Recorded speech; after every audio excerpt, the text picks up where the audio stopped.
ഒരു ചെറിയ ഫേസ്ബുക്ക് പോസ്റ്റിലൂടെ തുടങ്ങാം. ഡോക്ടർ പി സരിൻ്റെ ഫേസ്ബുക്ക് പോസ്റ്റാണ്.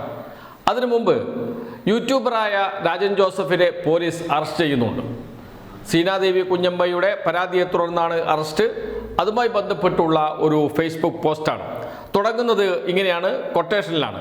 ഒരു സങ്കല്പം പറഞ്ഞുകൊണ്ടാണ്, കഥ പറഞ്ഞുകൊണ്ടാണ് തുടങ്ങുന്നത്. സങ്കല്പ കഥ. CPM നേതാവ് PP ദിവ്യയെ അപമാനിച്ച ഷാജൻ കറിയെ പിണറായി പോലീസ് അറസ്റ്റ് ചെയ്തു. അറസ്റ്റ് ചെയ്തു കൊണ്ടുപോകുന്ന ഷാജനെ പോലീസുകാർ നോക്കി നിൽക്കെ DYFIക്കാർ മർദ്ദിക്കുന്നു. മർദ്ദിച്ച ശേഷം ആ ദൃശ്യങ്ങൾ പകർത്തി ഞങ്ങളോട് കളിച്ചാൽ ഇങ്ങനെയിരിക്കുമെന്ന് പോസ്റ്റും വീഡിയോയും വ്യാപകമായി സൈബറിടങ്ങളിൽ പ്രചരിപ്പിക്കുന്നു. PP ദിവ്യ പോലീസ് സ്റ്റേഷനിൽ നേരിട്ടെത്തി മർദ്ദിച്ചവർക്ക് അഭിവാദ്യങ്ങൾ അർപ്പിക്കുകയും ചെയ്യുന്നു എന്ന് വെറുതെ ഒന്ന് സങ്കല്പിച്ചു നോക്കുക. ഇക്കാര്യം ഒന്ന് വെറുതെ സങ്കല്പിച്ചു നോക്കുവാനാണ് പറയുന്നത് ഡോക്ടർ പി സരിൻ. അതിനുശേഷം പറയുകയാണ്, ഇനി യഥാർത്ഥത്തിൽ സംഭവിച്ചത് നോക്കാം.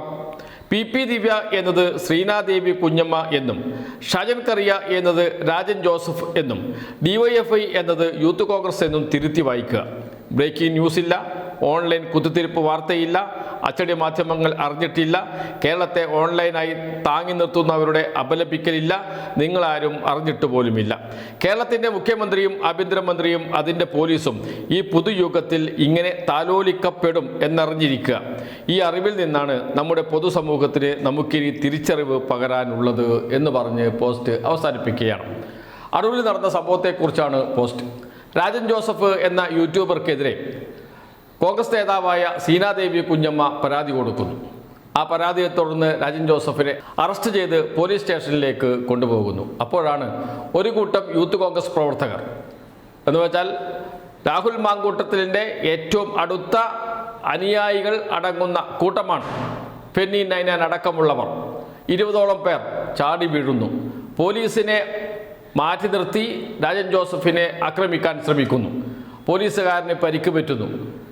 സത്യത്തിൽ പോലീസ് സ്റ്റേഷൻ ആക്രമിക്കുന്നത് തുല്യമാണ്. പ്രതിയെ അറസ്റ്റ് ചെയ്ത് പോലീസ് സ്റ്റേഷനിലേക്ക് കൊണ്ടുവരുമ്പോൾ ആ പ്രതിയെ ആക്രമിക്കുന്നു. ആര്? യൂത്ത് കോൺഗ്രസിൻ്റെ അറിയപ്പെടുന്ന നേതാക്കൾ. കേരളത്തിലാണ് നടക്കുന്നത്. ആരെങ്കിലും അറിഞ്ഞോ ഇതുവരെ? ഏതെങ്കിലും വാർത്ത നാം കണ്ടോ? എത്ര ബ്രേക്കിംഗ് ന്യൂസുകൾ നാം കണ്ടു? ഇതിനെക്കുറിച്ചാണ് പി സരിൻ പറഞ്ഞത്. ഇത് നേരെ തിരിച്ച് PP ദിവ്യയും DYFIയും കേരളത്തിൽ പിണറായി വിജയൻ മുഖ്യമന്ത്രിയും ആഭ്യന്തര വകുപ്പ് മന്ത്രിയുമാണെങ്കിൽ എന്തായിരിക്കും ഇപ്പോഴത്തെ വാർത്ത? എന്തായിരിക്കും കേരളത്തിൽ ഇപ്പോൾ നടന്നുകൊണ്ടിരിക്കുക? ചർച്ചയും ബഹളവും പ്രതിഷേധവും ഒക്കെയായി കേരളത്തിൽ അങ്ങ് നിറഞ്ഞ് നിൽക്കുമായിരുന്നു വാർത്ത. കേരളത്തിലെ എല്ലാ ജനങ്ങളുടെ മനസ്സിലേക്കും അത് അടിച്ചേൽപ്പിക്കുമായിരുന്നു നമ്മുടെ മാധ്യമങ്ങൾ. ഇവിടെ പക്ഷേ രാഹുൽ മാങ്കൂട്ടത്തിലാണ്, ശ്രീനാദേവി കുഞ്ഞമ്മയാണ്, ആഭ്യന്തര വകുപ്പ് മന്ത്രി രമേശ് ചെന്നിത്തലയാണ്, മുഖ്യമന്ത്രി VD സതീശനാണ്. അതുകൊണ്ട് തന്നെ എല്ലാവരും ഈ വാർത്തയെ തമസ്കരിക്കുന്നു. കൊടുത്തോ എന്ന് ചോദിക്കുമ്പോൾ കൊടുത്തു എന്ന് പറയാൻ ഒരു വാർത്ത പത്രത്തിൻ്റെ മൂലയിൽ, അതല്ലെങ്കിൽ ഏതെങ്കിലും ഒരു വാർത്താ ബുള്ളറ്റിനിൽ ഒരു വാർത്ത ആയി ചുരുങ്ങുകയും ചെയ്യുന്നു. അതിനേക്കാൾ അപ്പുറത്ത് യൂത്ത് കോൺഗ്രസ് പ്രവർത്തകർ കൂടിയാണ് എന്ന് മറന്നു പോകരുത്. DYFI പ്രവർത്തകരാണ് ഇതുപോലെ എന്തെങ്കിലും ചെയ്തത് എങ്കിൽ ഇനിയിപ്പോൾ കേരളത്തിൽ LDF ഭരണം വേണ്ട, UDF തന്നെ ഭരിക്കുന്നു.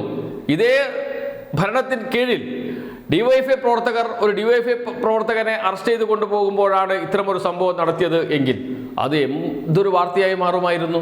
അതല്ലെങ്കിൽ ഒരു യൂത്ത് കോൺഗ്രസ് പ്രവർത്തകനെ അറസ്റ്റ് ചെയ്ത് കൊണ്ടുപോകുമ്പോഴാണ് DYFI പ്രവർത്തകർ പോലീസിനെ ആക്രമിച്ച് പ്രതിയെ ആക്രമിക്കാൻ ശ്രമിക്കുന്നത് എങ്കിൽ അത് പോലീസ് സ്റ്റേഷൻ ആക്രമണമായി, പോലീസിൻ്റെ ആക്രമണമായി മാറുമായിരുന്നു.